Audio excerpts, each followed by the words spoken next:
யோசுவாவின் வாழ்க்கையில் ஆண்டவர் இன்று முதற்கொண்டு நான் உன்னை மேன்மைப்படுத்துவேன் என்று சொன்ன பொழுது அவனுக்கு ஆண்டவர் செய்து காண்பித்த காரியத்தை உங்களுக்கு நான் பகிர்ந்து கொடுக்க விரும்புகிறேன்.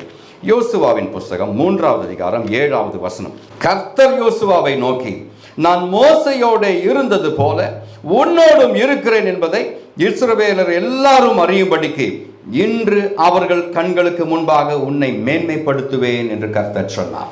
ஆண்டவர் இன்று முதற்கொண்டு உன்னை நான் ஆசீர்வதிப்பேன் என்று சொல்லும் பொழுது ஆவிக்குரிய ஒரு அனுபவத்திற்குள்ளாக நம்மை நடத்துவார். அந்த அனுபவத்தினுடைய பெயர் மேன்மை. நேற்று வரைக்கும் இல்லாத மேன்மையை ஆண்டவர் இன்று புதிதாக நம்முடைய வாழ்க்கையில ஏற்படுத்தி காண்பிப்பார்.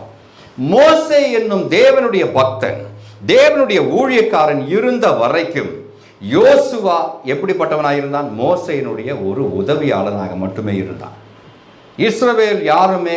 இஸ்ரவேல் எந்த ஜனமும் எந்த குடும்பமும் யோசுவாவிடத்தில் ஒரு தீர்மானத்திற்காக, ஒரு தீர்ப்பு ஏற்படுவதற்காக, ஒரு ஆலோசனை கிடைப்பதற்காக போனதே கிடையாது. ஏன்னா மோசே இருந்தான், மோசே நியமித்த மூப்பர்கள் இருந்தார்கள்.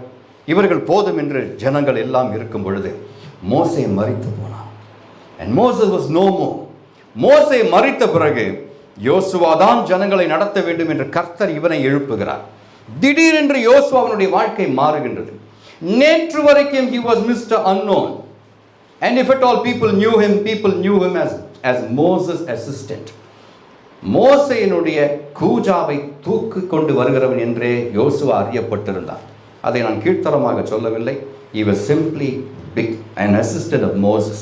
Hallelujah. ஆனால் மோசே இறந்த பிறகு, மோசே மரித்த பிறகு இந்த இஸ்ரவேல் தேசத்தை முழுவதும் நடத்துவதற்கு the mantle fell upon Joshua. Hallelujah. தலைமைத்துவம் அவன் மேலே விழுந்தது என்று பார்க்கிறோம். அப்பொழுதுதான் கர்த்தர் யோசுவாவை நோக்கி இப்படி பேசினார், நான் மோசையோடு இருந்தது போல உன்னோடும் இருக்கிறேன். அப்படின்னா என்ன அர்த்தம்? மோசே சொல்லி என்னெல்லாம் கர்த்தர் செய்தாரோ அதையெல்லாம் யோசுவாவை நீ சொல்லும் பொழுது நான் செய்வேன் என்று கர்த்தர் சொல்கிறார்.